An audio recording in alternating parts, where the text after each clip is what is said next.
Hello, my name is Steve Chavez, head coach for track and field and cross country at Murrieta Valley High School. The purpose of this DVD is to teach and demonstrate drills and exercises useful to the training of runners at any distance or discipline. Proper implementation of these exercises will develop stronger and more efficient running mechanics.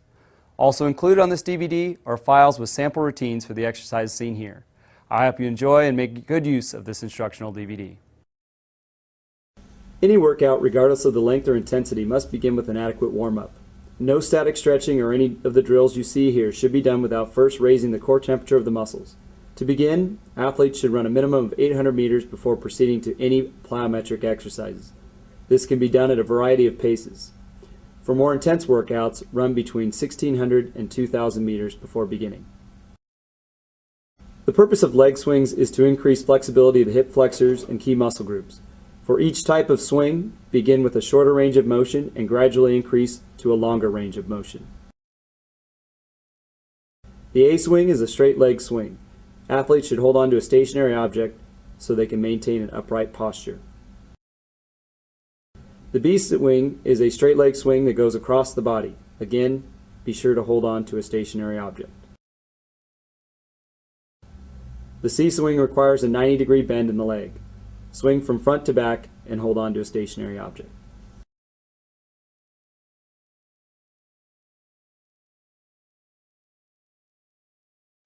Proper running posture begins with a tall and straight frame. Shoulders should be square and focus should be straight ahead. In the running posture, the chest should be forward but with a straight back. Arms should be at a roughly 90-degree angle. Hips should be directly beneath the torso, not tilted forward or backward. All exercises should be done with this posture in mind.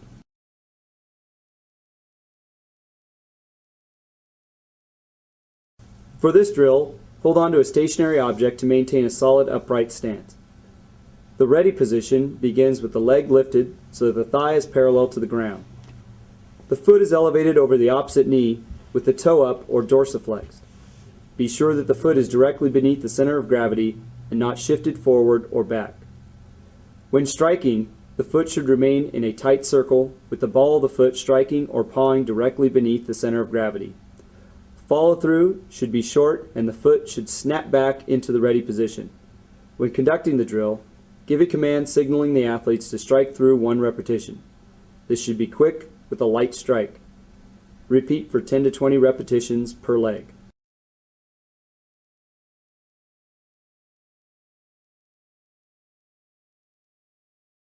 Begin with a tall posture with focus straight ahead. Walk straight ahead, lifting the legs so the thigh is parallel to the ground and the heel is lifted higher than the opposite knee. Foot should be dorsiflexed so that the toes are up. As the athlete walks, they should rotate up high on the toes with each step. Begin with the tall posture with focus straight ahead. Walk straight ahead, lifting the legs so that the thigh is parallel to the ground and the heel is lifted higher than the opposite knee. Foot should be dorsiflexed so that the toes are up. As the foot comes down, it should strike down with the same pawing motion used in the fire drills.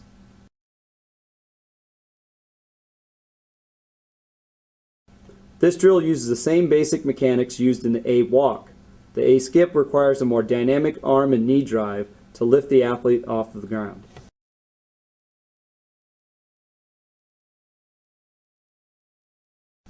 The B skip uses the same basic mechanics used in the B walk. The B skip requires a more dynamic arm and leg drive to lift the body off of the ground.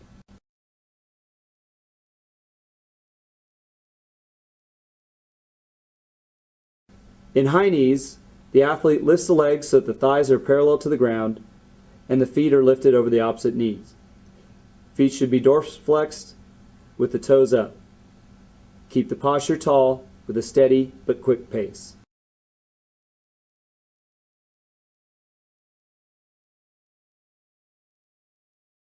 Using the same basic form used in the A walk, the athlete takes a shallow step while lunging down. Posture should remain tall and straight, and be sure that the feet lift above the opposite knee.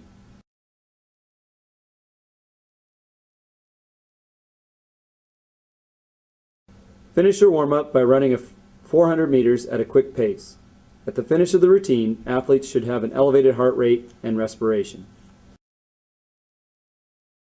The purpose of the following exercises is the development of both speed-specific and ancillary muscle groups. Ancillary muscle groups are vital to maintaining form and speed when an athlete is fatigued. They are recruited by the primary muscle groups to assist when fatigued.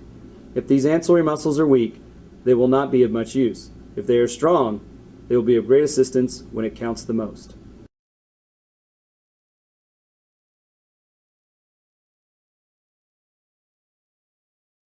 For this exercise, we use a box that is 18 inches to 24 inches tall. Beginning in a proper upright posture, the athlete then steps completely up on the box in a regular walking motion. Be sure to finish as tall on the box as you began on the ground. After stepping up, step carefully down. To avoid injury, do not jump down or step down too quickly. Be sure to do separate reps stepping up with each leg. Be sure the athletes are using a box height that is most appropriate for their height and ability.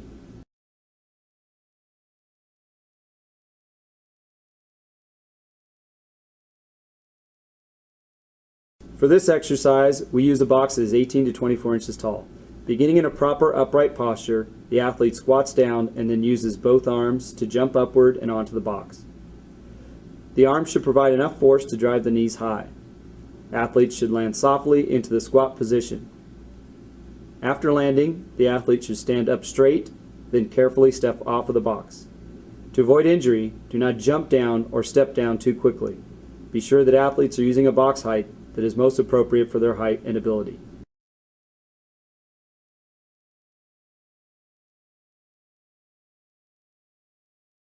For this exercise, we use a box that is 18 to 24 inches tall.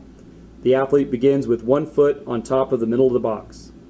The athlete will then use arms to propel themselves upward and sideways across the width of the box. The athlete should provide enough force to lift the foot off of the box and switch with the other foot resting on the top of the box. Be sure that athletes are using a box height that is most appropriate for their height and ability.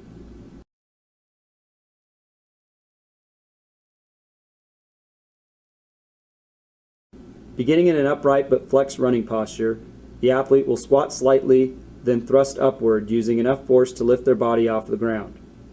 While in the air, the athlete will switch arms and legs in a simulated running motion. Be sure that the athlete maintains a proper upright stance during this exercise.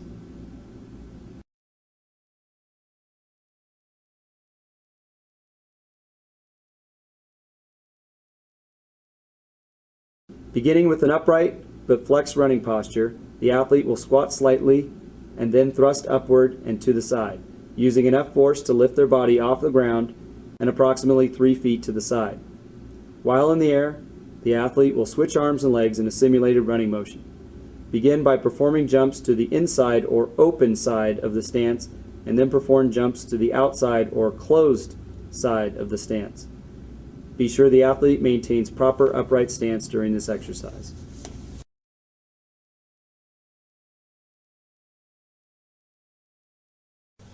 The purpose of the plyometric speed drills is to develop speed-specific muscle groups. Speed of any athlete will increase as the muscle groups get stronger and the athlete becomes more adept in performing the drills.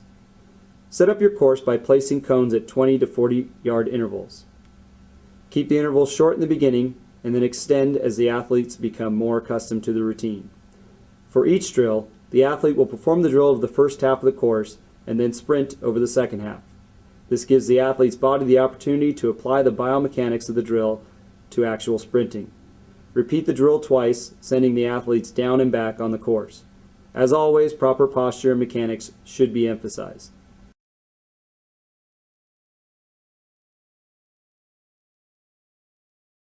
The mechanics of this are the same as in the warm-up exercise. Be sure the athlete maintains a steady cadence and does not rush.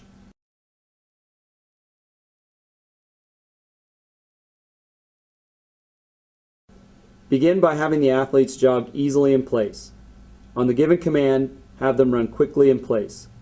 Be sure the athletes maintain upright posture and stay loose and relaxed. Knee drive should be high and foot should be dorsiflex. After approximately 10 seconds, give another command, cueing the athlete to sprint the length of the course.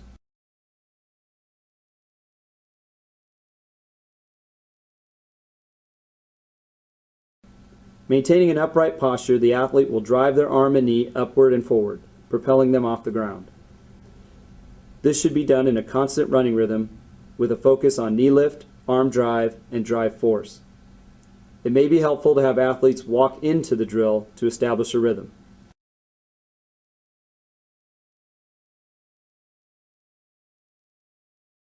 Similar to bounding, with the exception that here we keep the legs straight with knees locked. Using an upright posture and regular running arm motion, the athlete should spring off the balls of their feet.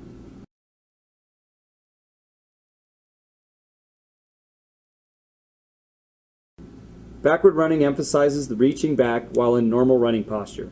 This is not a backward shuffle like seen in football. Here the athlete works to be in proper running motion. Be sure athletes maintain their focus straight ahead. Aside from helping them maintain form, this will also help them run in a straight line. Do this drill over the full length of the course.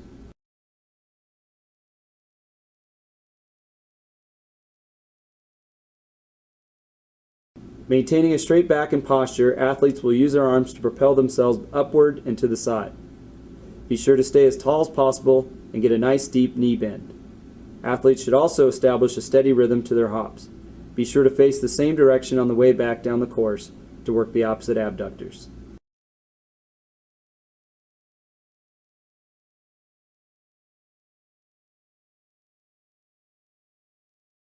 Teach your athletes proper three-point sprint start technique and have them line up in the down position.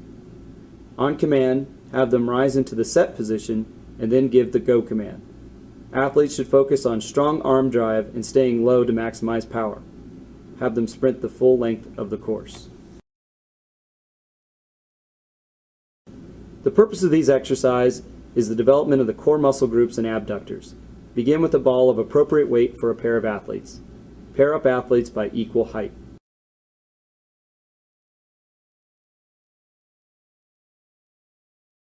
Have the pair stand back to back for this drill. With the ball fully extended, the athlete with the ball will twist toward the athlete without the ball and pass it to them. The athlete without the ball will twist to receive the ball and then twist in the other direction to pass the ball back. The process is then repeated. Be sure to do repetitions in both directions.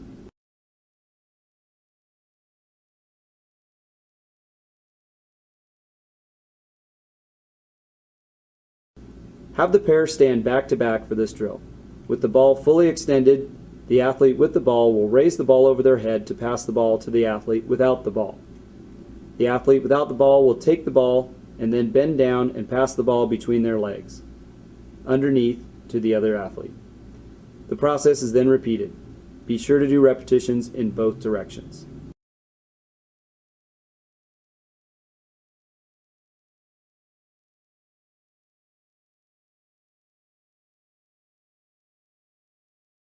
This exercise can be done with any variety of weights or with no weight at all.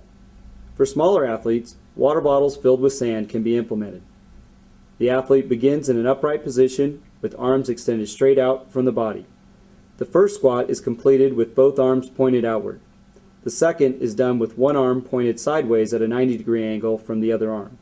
The athlete moves their focus to the direction of the arm in motion.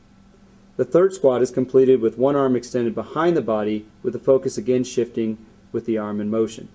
This process is repeated as the athlete comes back to the original position and then repeats the motions to the other side of the body. Be sure to maintain a straight back and upright posture during this exercise. As with any exercise regimen, you should make sure that you begin in moderation. Begin with fewer repetitions over shorter distances and progress into more repetitions over longer distances. Pay close attention to the athlete's posture and technique. Practicing poor habits will lead to less desirable results. At first, your athletes may seem incapable of doing some of the exercises, but I urge you to stay with them. As the athlete's relative strength improves, so will their ability to do the exercises properly. Attached to this DVD are files with routines using the exercises shown here, plus some sample routines for weight training and other plyometric strengthening. Thank you for your purchase of the training DVD. I wish you the best of luck in training and racing.